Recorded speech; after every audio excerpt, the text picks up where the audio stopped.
Bonjour à tous, bonjour à toutes, bienvenue sur ma chaîne Million Coaching. On se retrouve ce soir pour une nouvelle vidéo première. Donc vous avez accès au chat pour les personnes qui sont abonnées à Million Coaching. Pour les autres, eh bien, un petit clic et puis vous êtes abonné, vous attendez un petit moment et puis vous pouvez participer avec la communauté au chat. Aujourd'hui, nous allons parler du décès de Marie-France Pizier. Donc Marie-France Pizier est née le 10 mai 1944 à Dalat, en Indochine. Elle est actrice, autrice, elle a été aussi un peu chanteuse. Marie-France Pizier est une très belle femme, je pense que la plupart d'entre vous seraient d'accord avec moi. Elle a joué dans nombre de films et elle était liée à une famille assez importante sur le continent français. Le 24 avril 2011, elle a été découverte par son mari au fond de la piscine de leur propriété, la tête et les épaules engoncées dans une chaise en métal avec des bottes de pluie aux pieds. Il a été dit à l'autopsie qu'elle aurait mis fin à ses jours, mais il semblerait qu'il y ait quand même de la suspicion dans cette affaire, notamment par certaines révélations qui ont été portées au grand public très récemment. Alors je ne vais pas bien sûr citer de nom et c'est pas l'intérêt de cette vidéo. L'intérêt c'est d'aller voir qu'est-ce qui s'est passé, si effectivement Marie-France Pizier a mis fin à ses jours ou bien si on l'a un petit peu aidée. En tout état de cause, le rapport d'autopsie fait état de très peu d'eau dans les poumons, par contre une dose élevée d'alcool et on va dire d'antidépresseurs qui sembleraient avoir été administrés à dose thérapeutique, donc qu'il devait y avoir un suivi par rapport à ça. On nous dit aussi, dans ce que j'ai pu glaner à gauche à droite, qu'elle avait un cancer du sein récidivant qui aurait nécessité probablement une mastectomie. Donc on va aller voir un petit peu ce que ça nous dit. J'ai préparé les jeux évidemment avant cette vidéo et j'ai senti quand même une certaine volonté d'ouvrir certains ou d'utiliser certains canaux ouverts. Alors on va voir qu'est-ce qui sort ce soir dans la vidéo. Pardon, j'espère que vous allez très bien, que tout se passe bien pour vous, que vous avez profité de ce beau mardi. En tout cas là où je me trouve, c'était une belle journée d'automne. Et puis, pardon.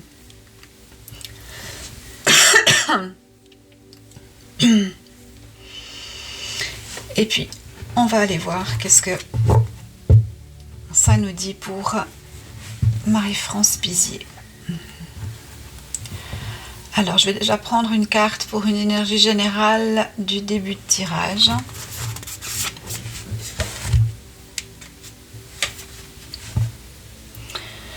On nous parle de pureté.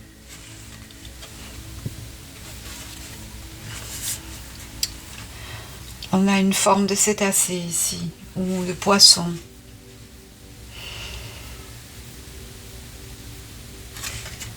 On va la garder, elle va nous accompagner pendant ce tirage, cette carte.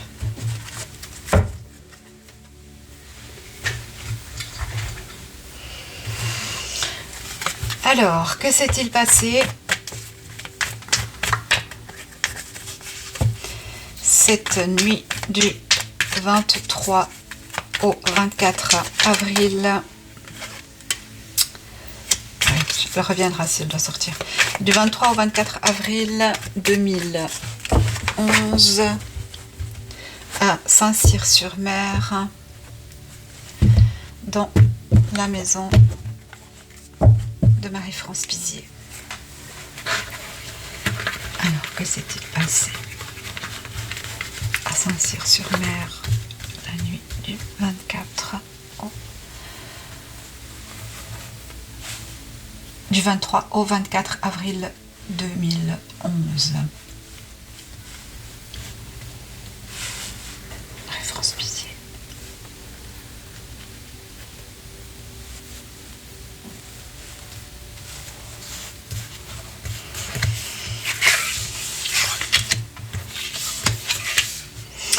Non, je vais faire sur 6 comme ça.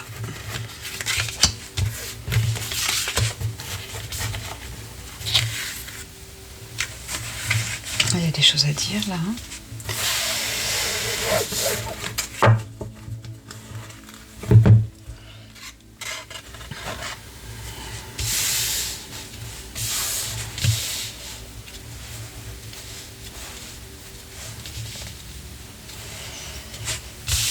Marie-France Pizier.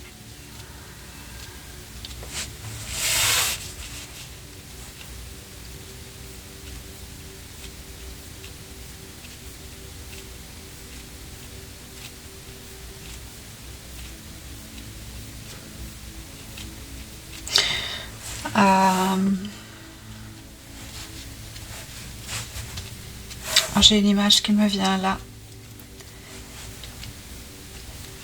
J'ai quelqu'un qui lui met un sac plastique sur la tête.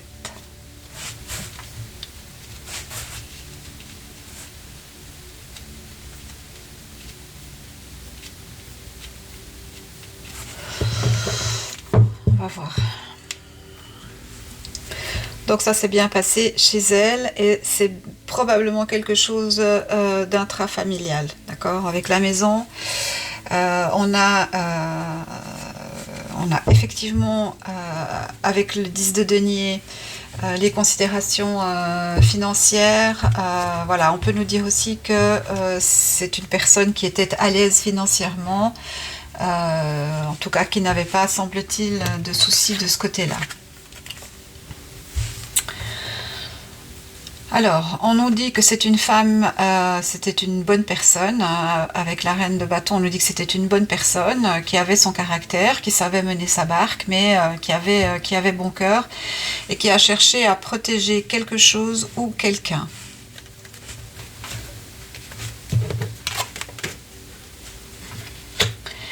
On nous dit qu'il y avait, avec le 4 d'épée, probablement des secrets. Des choses dont on ne parlait pas. C'est-à-dire que tout le monde savait que quelque chose n'allait pas. Pour l'instant, on ne nous dit pas quoi. Mais personne n'en discutait, personne n'en parlait. Hein.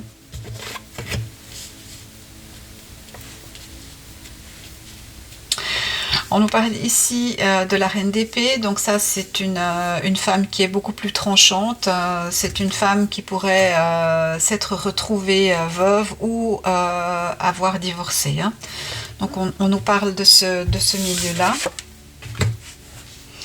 On nous parle d'un courrier, d'une lettre, ça peut nous parler plus généralement d'informations, d'avoir appris quelque chose.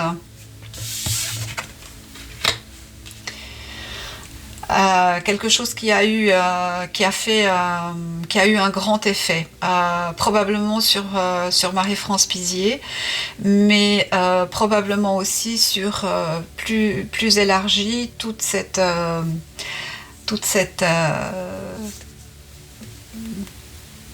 famille. Allez, on va dire ça comme ça.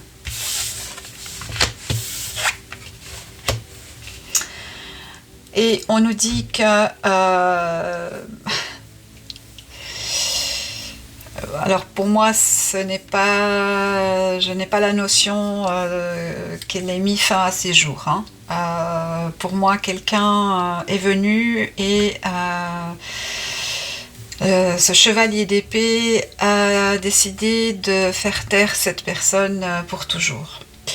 Avec la carte de la pureté, vous l'avez déjà probablement senti depuis le début. Pour celles et ceux qui connaissent un peu l'affaire, on touche à l'intimité d'enfants. Voilà. Ok, donc le cadre est posé. Hein. Alors,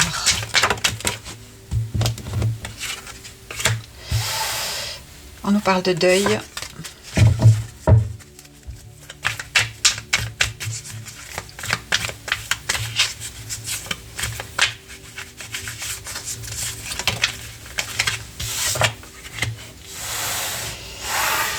On nous parle de jugement.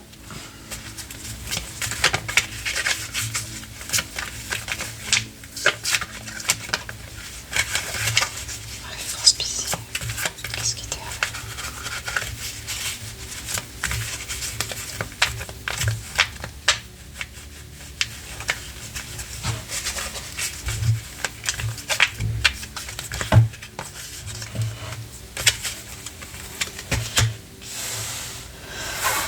Ouais.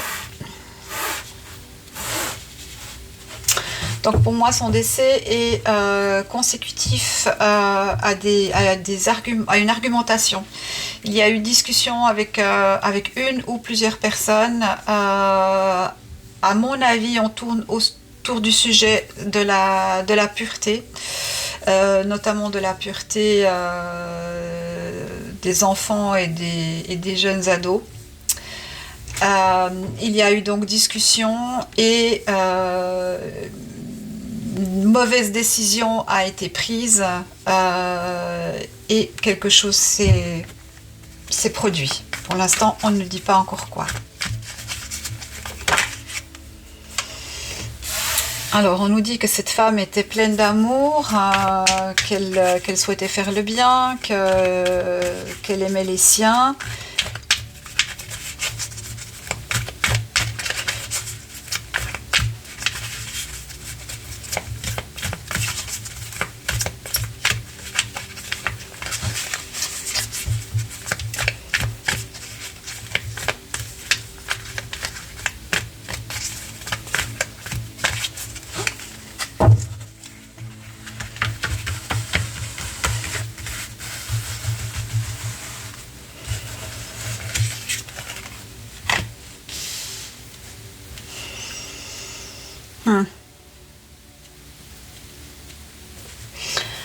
À mon avis, hein, sur cette ligne-là, on voit très bien que c'est d'avoir appris quelque chose qui a eu un effet dévastateur sur tout ce microcosme ici. Hein. Donc, on voit qu'avec le prêtre ici, qui fait aussi office de tempérance, on a l'information, on a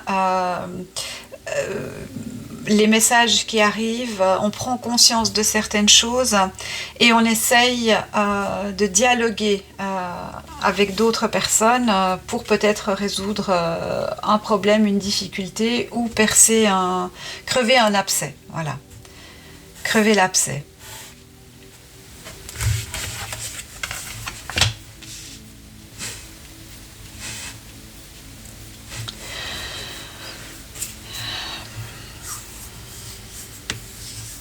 La roue de la fortune ici nous dit que probablement Marie-France Pizier passait par divers états émotionnels. Alors un petit peu un cycle psychologique très variable, passant de la joie à la tristesse, de la gaieté à l'amorosité, alternant comme ça les différents cycles émotionnels qu'elle pouvait rencontrer. Hein.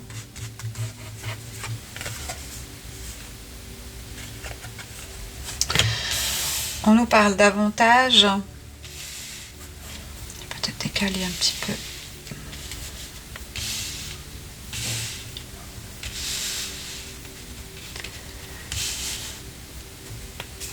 Alors, on nous parle davantage ici avec le 10 d'épée, donc je pense qu'elle avait pris une décision par rapport à un fait et qu'elle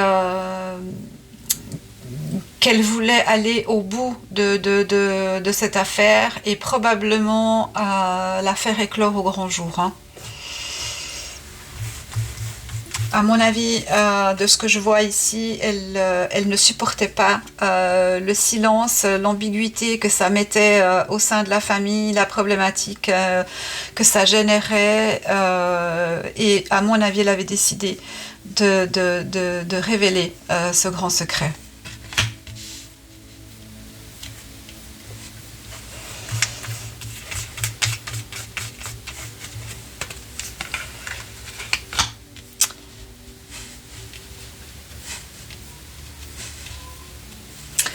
Ce grand secret concernait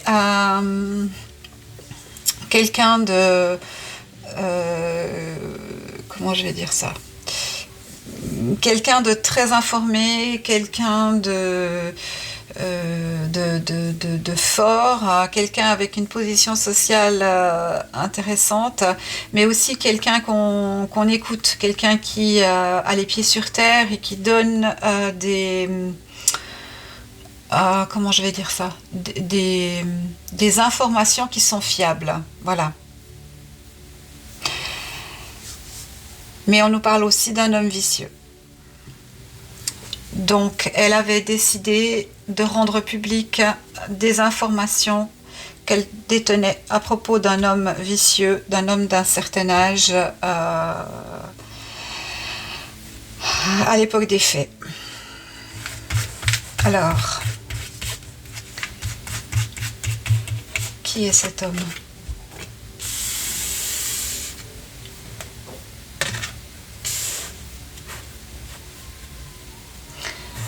On nous dit que quelqu'un est arrivé, donc un chevalier de coupe, hein. Elle a reçu les informations et elle a pris une certaine décision. Et puis, elle a eu contact probablement avec une personne qui soit était veuve, soit était divorcée.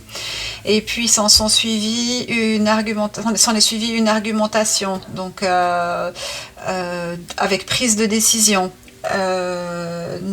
J'extrapole, hein, mais j'imagine non, tu ne diras rien, non, tu ne vas rien révéler, tu te rends compte, etc., etc. Je ne vais pas trop entrer dans les détails, je ne veux pas que ma chaîne se fasse striker. Donc voilà, je vais rester, mais évidemment si vous allez chercher un peu dans la presse, vous allez trouver exactement de quoi je parle, hein. Donc, quelqu'un est arrivé cette nuit-là, ou peut-être quelqu'un qui était déjà là. On nous parlerait de quelqu'un... ouais, c'est quelqu'un qui potentiellement pourrait déjà avoir été là, donc qui pourrait déjà s'être trouvé sur place, ou pendant la journée, ou à plusieurs reprises en tout cas. On nous parle de quelqu'un qui est arrivé pendant la journée.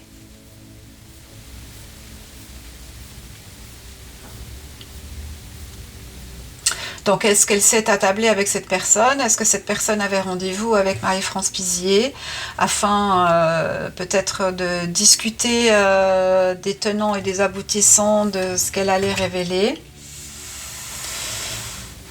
Et elle a été prise par surprise. Moi, j'ai un sac poubelle.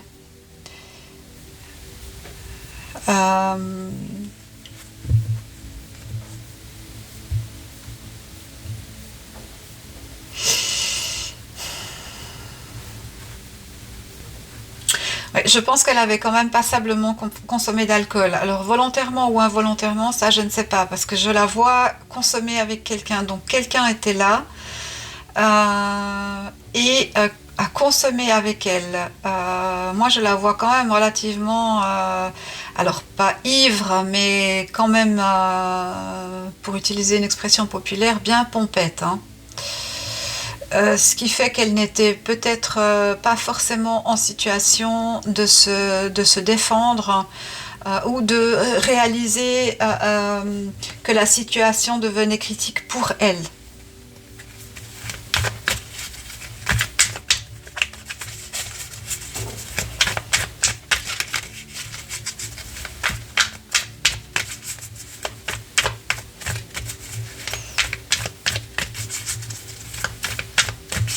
Alors, Marie-France, si tu es par là.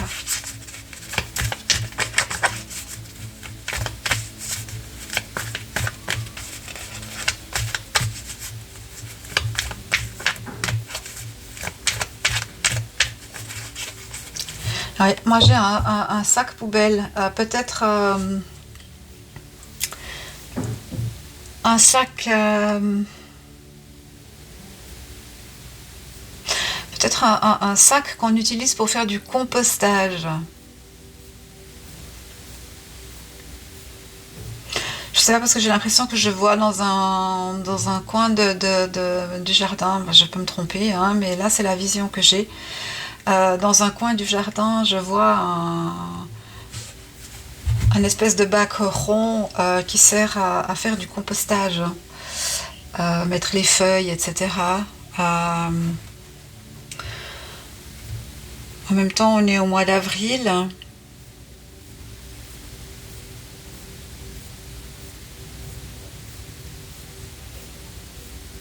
Est-ce que l'eau était propre, hein? Est-ce que l'eau était nettoyée avant? Parce que j'ai des feuilles.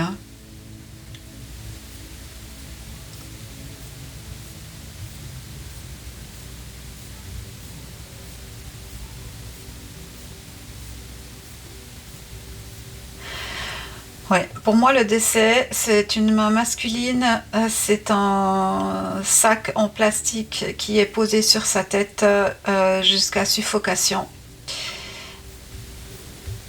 Et ensuite,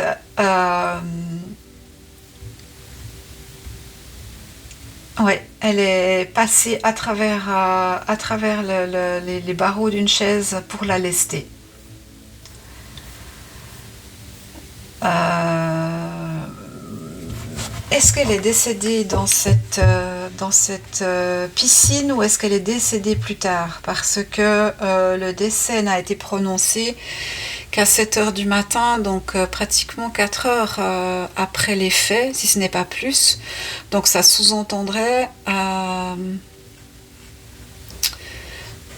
faudrait voir au niveau du timing. Je ne sais pas non plus parce que c'est son mari qui l'a retrouvé. Où était-il? Que faisait-il? À quelle heure est-il arrivé? Il me semble que c'est plutôt vers 19-20 heures, quelque chose comme ça. Non, j'ai pas noté, mais on peut aisément aller retrouver ça. Mais enfin, tout ça pour dire que quelqu'un était là, qu'on a mis sa tête dans un sac plastique, que ça a été relativement rapide parce qu'elle était déjà passablement affaiblie. Et puis qu'on l'a lestée avec une chaise et qu'on l'a... Ah, ok. D'accord. Alors, pour moi, elle avait des bottes de pluie parce que elle s'affairait au nettoyage des abords de sa piscine. Peut-être son jardin, peut-être... parce que je vois un râteau... un râteau avec les fourches souples pour ramasser les feuilles.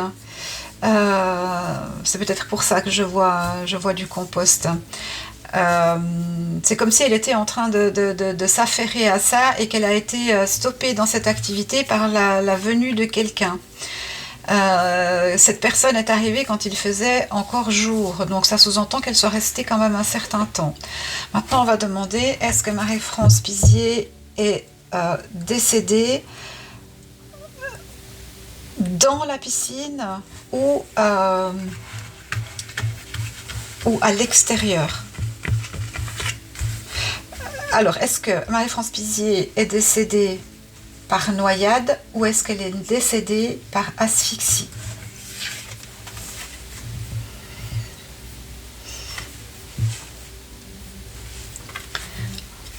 On nous parle de folie, hein. On nous parle donc il y avait effectivement consommation d'alcool qui pour moi était volontaire. Alors je ne dis pas qu'elle ne consommait pas, hein, parce que je pense qu'elle consommait de l'alcool, mais pour moi c'est comme si on l'avait entretenu le fait qu'elle boive euh,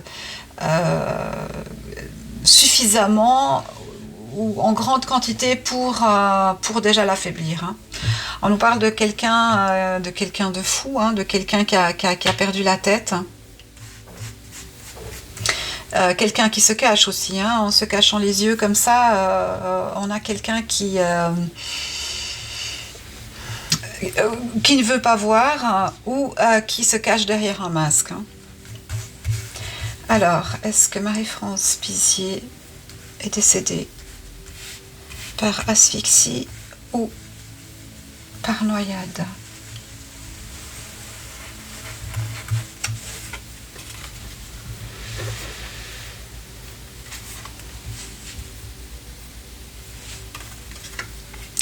En tout état de cause, ça exclut totalement dans tout ce que je viens de tirer qu'elle ait fait ça de son propre chef. Pour moi, cette carte ici de le temple foudroyé, c'est vraiment la dispute, les argumentations qu'il y a pu avoir au bord de cette piscine. Et le fait que la vie s'arrête, quoi. Donc ça laisserait supposer, à voir les cartes comme ça, qu'il n'y a pas d'eau. Donc que le décès est survenu à l'extérieur. Ah oui, d'accord. Oui, oui. Donc elle n'est pas décédée noyée. Pour moi, elle est décédée étouffée. Alors, est-ce qu'on peut me dire si Marie-France Pizier est décédée par suffocation dans un sac ou quelque chose de similaire qui a obstrué ses voies respiratoires d'une façon ou d'une autre?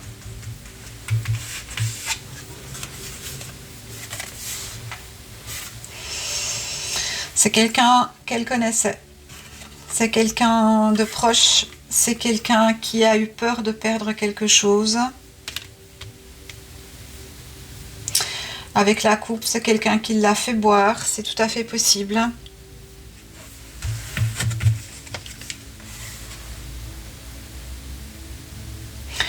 On parle de l'as de bâton et de chute.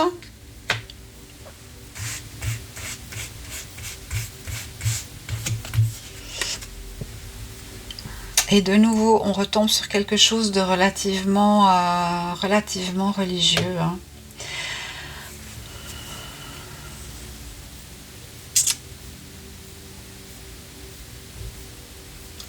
Le 9 d'épée, c'est quelqu'un qui n'a plus rien à perdre, hein. Il joue le tout pour le tout, hein.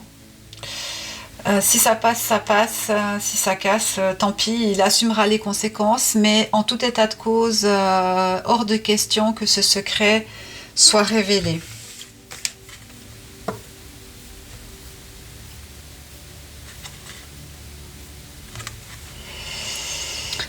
On nous parle de nouvelles connaissances. Donc là, je pense que ça fait référence à tout l'historique, hein. C'est-à-dire ce qu'elle a appris, ce pourquoi elle essayait de se battre par amour, ce qu'elle a essayé de défendre, contre qui elle a essayé de se battre, l'argumentation qui est arrivée, tout ça se retrouve un petit peu dans cette carte de nouvelles connaissances, hein, le 4 de coupe. On reste dans un milieu fermé, hein. Alors, une dernière carte avec ce jeu. On nous parle de despote africain. Alors le despote africain, pour moi, ça peut être au sens vraiment large du terme Afrique, hein. J'aurais tendance à dire tout ce qui est hors grande Europe. Voilà. Mais ça peut quand même nous amener vers la Turquie, par exemple, hein.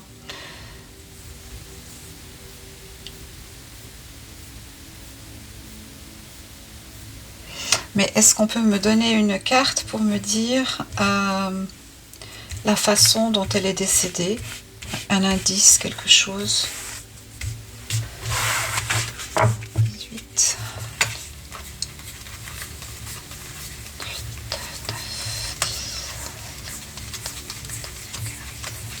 18.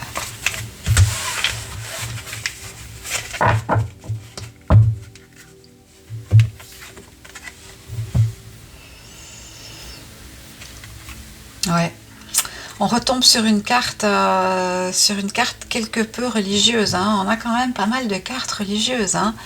Est-ce que bon, la religion, ça peut être aussi le dogme, ça peut être aussi donner une indication que moi j'ai l'union ici, hein. Je vous laisserai faire votre propre analyse. Moi j'ai la mienne, elle vaut ce qu'elle vaut, mais je vous laisserai vous un peu aller regarder, hein. On est en vase clos. Ici, il ne s'agit pas de quelqu'un qui aurait débarqué du bout du monde, qui se serait dit ah tiens, je vais aller lester cette femme et la mettre dans la piscine. Je crois pas, hein. On tourne vraiment autour du microcosme. Donc il y a grand danger encore actuellement pour certaines personnes à ouvrir leur bouche, hein, sur cette affaire. Donc voilà. Ceci étant dit, on va aller quand même contre-vérifier tout ça avec un autre jeu.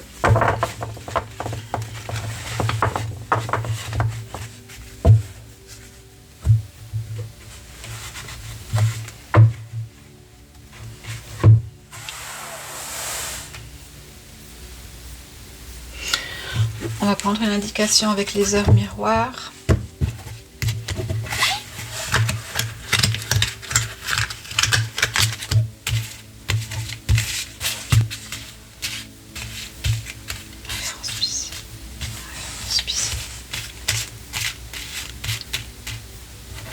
Celle-ci.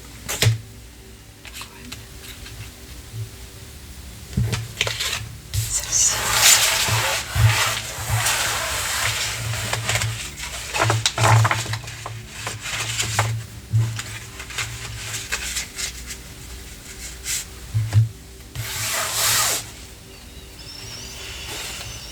On nous parle de 9h09, le potentiel.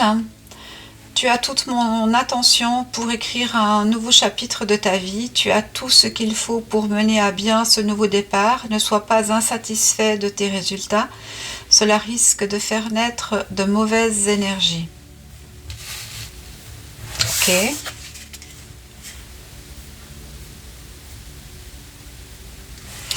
Et on a 2h02 du matin.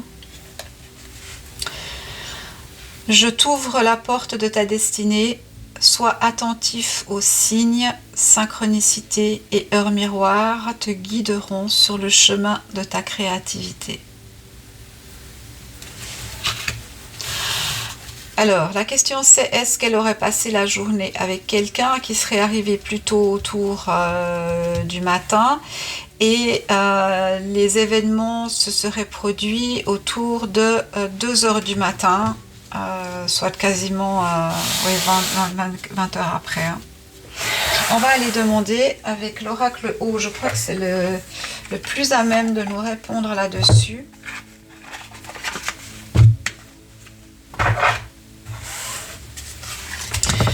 Alors, concernant Marie-France Pizier,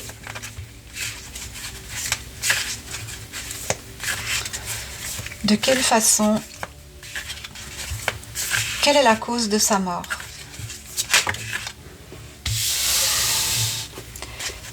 Quelle est la cause de sa mort?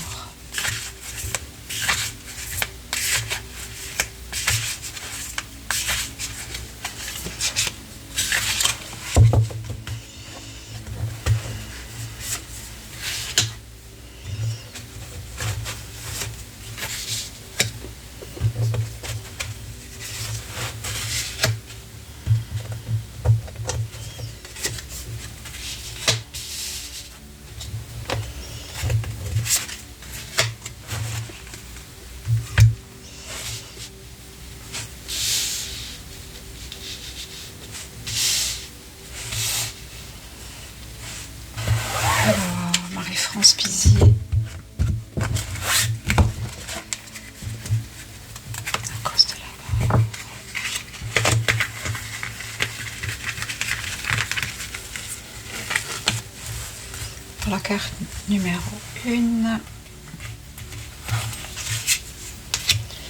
la carte numéro 2.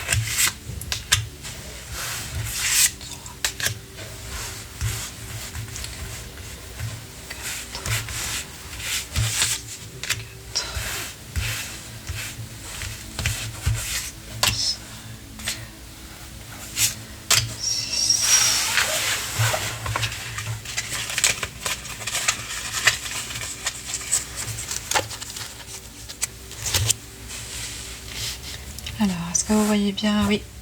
Alors, on nous dit prendre. Donc là, on nous parle de feu, on nous parle de foyer, donc quelque chose qui potentiellement est cosy. Et avec prendre, on pourrait nous indiquer que quelqu'un prend du bon temps avec quelqu'un d'autre. Hein.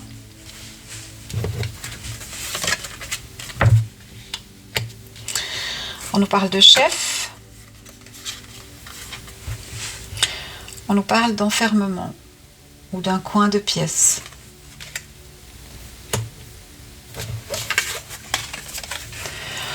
On nous parle d'affection.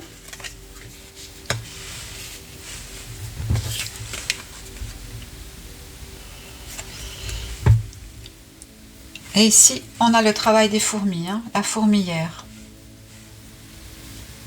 Alors jusque-là, déjà, on peut avoir une certaine explication. Hein. Ça confirme un peu ce qu'on a vu tout à l'heure, il y a un contact, un rendez-vous, ou en tout cas un moment de plaisir avec une personne connue dans l'intérieur de Marie-France Pizier, donc dans sa maison. Un moment qui n'est pas supposé être désagréable ou mener à quelque difficulté que ce soit. On nous dit qu'il peut y avoir eu sujet de discussion à propos d'un chef, donc quelqu'un qui a une position importante, en rapport avec un garçon ou un homme qui se sent isolé ou qui est isolé ou qui se sent emprisonné. Et puis, on a l'émotion ou les sentiments que peuvent ressentir le clan pour ce jeune. Et les fourmis qui s'activent, mais qui ne sortent pas vraiment au grand jour, dans le sens où tout reste à l'intérieur de la fourmilière. Et on a quelqu'un, on voit le tronc d'un arbre ici, qui voudrait faire jaillir cette vérité. Hein.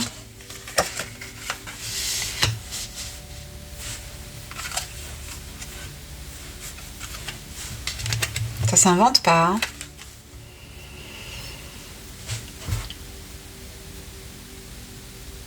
Donc pour moi, elle a essayé de résister. Hein. On voit que les mains sont entravées. Donc pour moi, il n'y a pas action volontaire de la part de Marie-France Pizier. D'accord ? Également sur cette image, on a un objet métallique. Et si vous regardez comment cette carte est représentée, imaginez-vous avoir la tête et les épaules entre les barreaux d'une chaise en métal.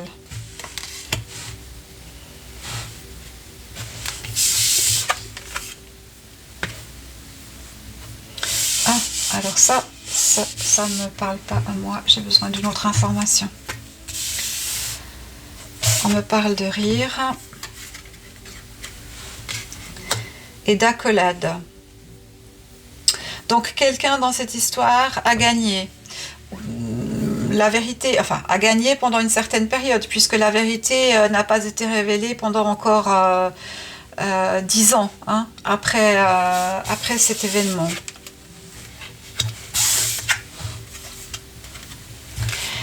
Mais on nous dit que ce jeune homme devenu homme a eu énormément de peine à se centrer dans sa vie, à se positionner par rapport à sa personnalité. Et on le voit ici un petit peu comme un mendiant, c'est-à-dire, moi je pense que à quelque part, ce garçon devenu homme était en grande souffrance et, et la vérité a dû éclater pour permettre de le libérer. Moi j'aimerais quand même, parce que là l'histoire parle bien, j'aimerais quand même rajouter encore 3 cartes. Et là j'aimerais vraiment savoir exactement ce qui s'est passé cette nuit du 23 au 24 avril. « 2011 ».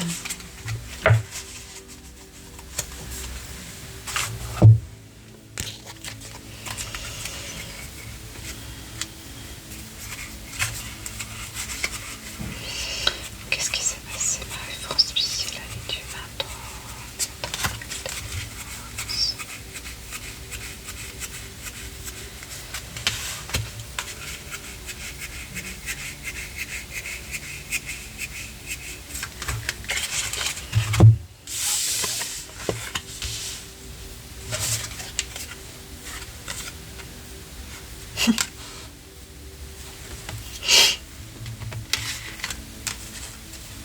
Ici, on a la représentation de l'entrave des mains, des bras et du métal. Et ici, on a reculé,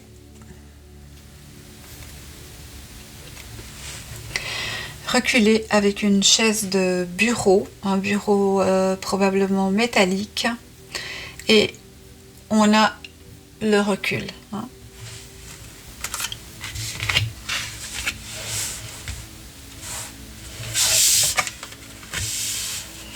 Là voilà, quand même, ça sort, ça a mis du temps. Hein. Alors je dirais pas que je suis brouillée comme dans certains tirages, hein. Ça ce serait mentir, hein.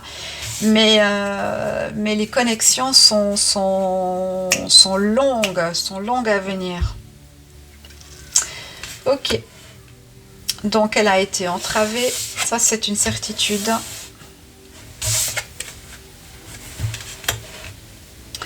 Et on lui parle de nu avec le serpent.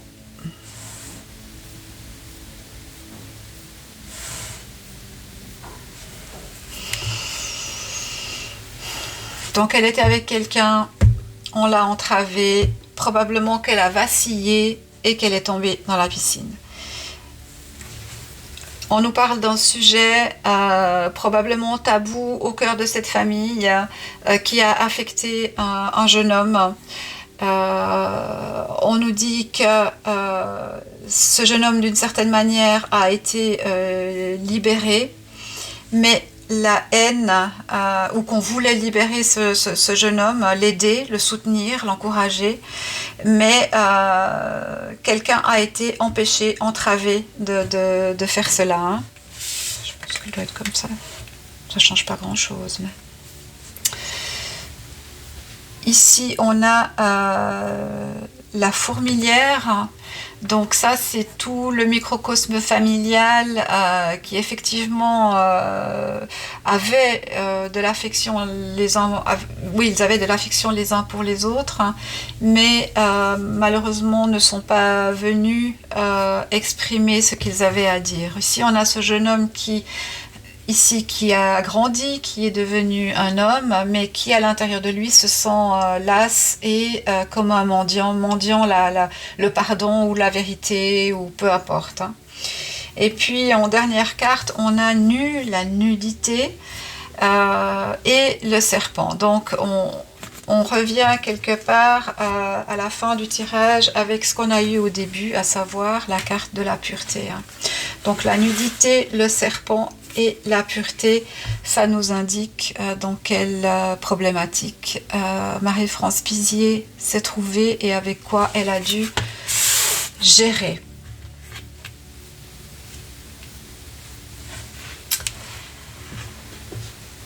Donc je disais qu'il est possible que la personne soit venue chez elle autour de la matinée. Là on nous dit 9h09, à voir, moi je ne sais pas. Et puis, probablement le décès à 2h02, ou en tout cas, à ce moment-là qu'on la trouve. Je ne sais pas, je n'ai pas les heures à voir. En tout cas, ça tourne autour de ces heures-là. Ou c'est le moment où l'action se passe. Maintenant, ce que je ne sais toujours pas, c'est, et je vais le demander, comme ça on sera fixé, est-ce que Marie-France Pizier était en vie quand son mari l'a découverte? Est-ce que Marie-France Pizier était en vie quand son mari l'a découverte au fond de la piscine?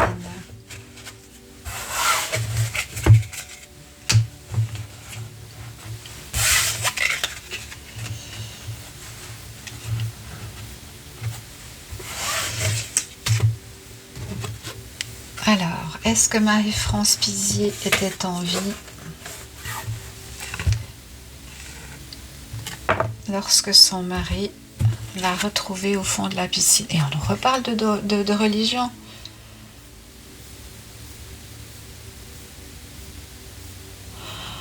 On pourrait avoir une problématique sectaire dans cette affaire, hein. Ça serait pas surprenant, hein. Ça ne sort que maintenant parce qu'effectivement, comme je vous dis, les informations arrivent mais très lentement. On nous parle de vérité, donc par opposition le mensonge, ou quelqu'un qui se cache et qui voudrait avoir la paix, hein. En tout cas, quelqu'un qui ne veut absolument pas être découvert et qui a eu les moyens de se faire protéger. On va dire ça de cette façon-là, hein.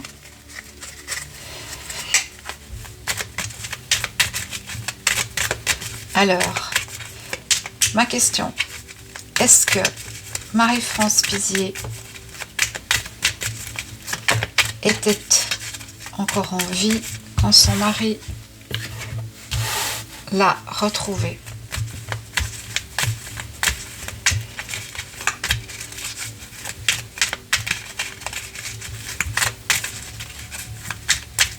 Est-ce que Marie-France Pizier était encore en vie quand son mari l'a retrouvée? Alors, on nous parle d'extraterrestres, de sécurité.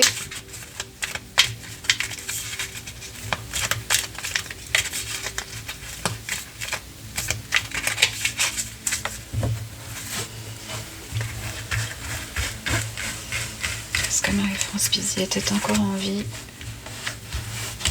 quand son mari l'a retrouvée? Non, alors elle était au fond de l'eau, on est d'accord.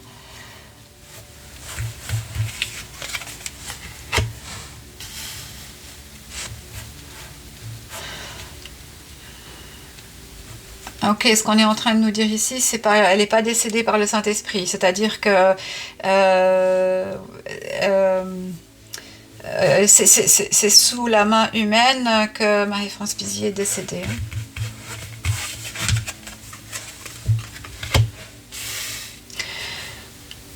Voilà, quelqu'un qui voulait réparation, mais qui voulait aussi empêcher quelque chose d'arriver. Mais moi, je demandais, est-ce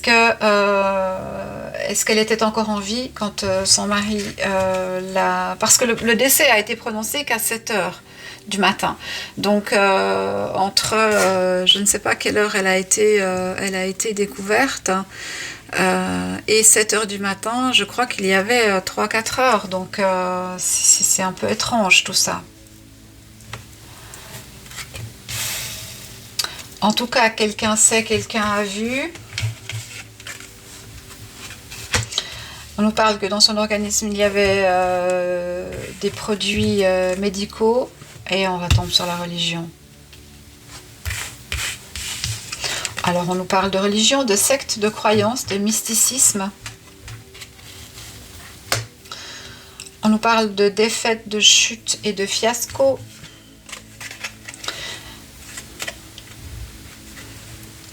Sur l'ancrage, on nous dit l'écologie.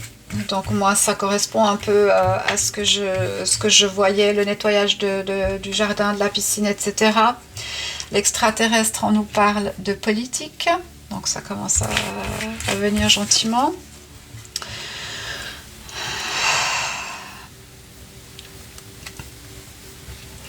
Le spectateur, c'est quelqu'un qui se sentait en situation de détresse.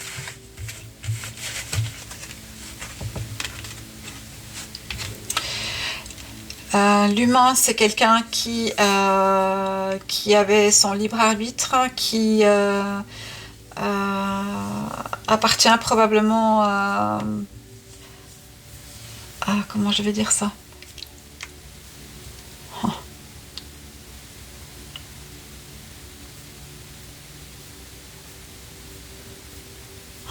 En tout cas, qui a des liens qui lui permettent d'avoir une impunité.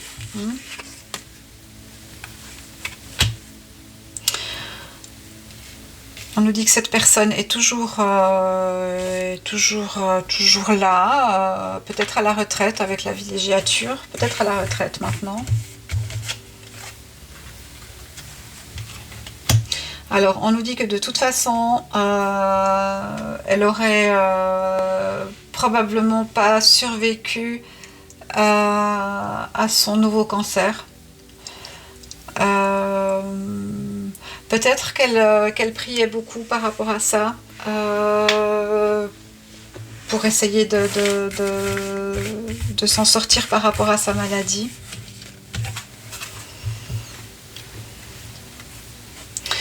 Donc ouais, c'est quelqu'un, ce personnage a été aidé. Hein. Alors je ne dis pas que ce personnage-là, c'est lui qui était sur place, hein, mais le microcosme de cette famille, dans le microcosme de cette famille, pour moi, il y a un membre de la famille qui était là et c'est lui qui est responsable. On pourrait nous parler de quelqu'un qui est dans un milieu de représentation, que ce soit le divertissement, le sport, voilà, dans dans un cercle large. Et on nous parle du diable.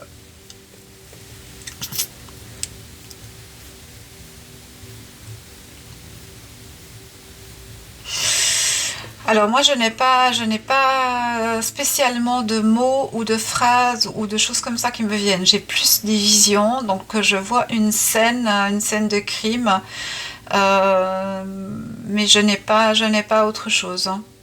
Je n'ai pas autre chose. Donc à quelque part, soit on ne veut pas que je sache, soit on verrouille ce canal, ou alors on a fait quelque chose pour que ça reste enfermé à tout jamais. Moi, je vois pas de justice là-dedans. Hein. Je vois pas d'enquête. Je vois pas. Pour moi, le dossier est totalement clos et sans preuve supplémentaire qui, à mon avis, à part le témoignage de la personne qui est coupable, je ne vois pas comment quoi que ce soit pourrait bouger dans cette affaire. Donc ça risque de rester comme ça ad aeternam. Mais pour moi, on lui a mis un sac plastique sur la tête, on l'a fait suffoquer. Elle était déjà un peu pompette, un peu ivre. Elle était pas très très stable émotionnellement. Elle était très déterminée à révéler quelque chose ou à dénoncer quelqu'un. Et on l'a fait passer à travers les barreaux d'une chaise et on l'a jetée dans la piscine, la chaise ayant pour but de lester le corps pour qu'il reste au fond le plus longtemps possible. Voilà. Mais j'ai demandé à maintes reprises si elle était décédée avant l'arrivée de son mari ou pas. Je n'ai pas une réponse formelle. Hein. Juste au hasard comme ça.